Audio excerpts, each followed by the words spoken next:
I had to actually research and realize, wow, because you hit on the total myth of police brutality. And at that point, I was like, well, we can't acknowledge, we can't say it's not happening. Here's a video, here's an entire video where we're watching Philando Castile be murdered. And yet you just said, what are the facts behind this? What is going on behind this? How many blacks are actually being murdered by police officers? Victimhood has become almost a mental plague upon Black America in particular, because that word racism is being so overused that society is becoming desensitized to it, and we actually can't even recognize it when it actually exists. We think everything is racist. The Washington Post did an analysis of how many people were killed by the police in recent years, 1,000 of them. 500 of them were white, 250 were black. There were more unarmed white men killed by the police than unarmed black men. I do not remember when I was growing up having all of these race issues, okay? I really don't remember it. And then suddenly towards the end of Obama, we started hearing all of this rhetoric drummed up. It became white versus black all over again. And I say all over again, I shouldn't even say that, because when I was alive, this was not an issue.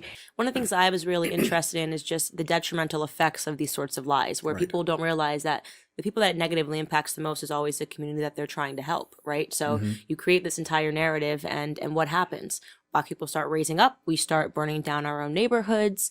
You have black police officers that are negatively impacted by it because they're even being called Uncle Toms and Coons just because they're pulling someone over. I touched upon the illiteracy rates. 75% of black boys in California not being able to read is a problem in Black America.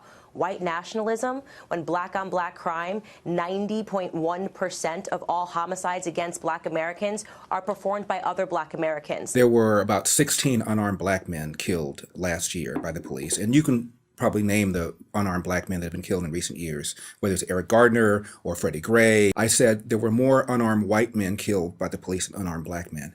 Name one.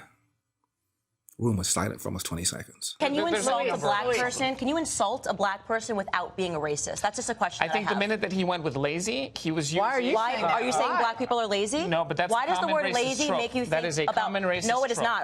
I've never been called lazy my entire life. So the question is, why does the word lazy make... No, I'm asking you a question.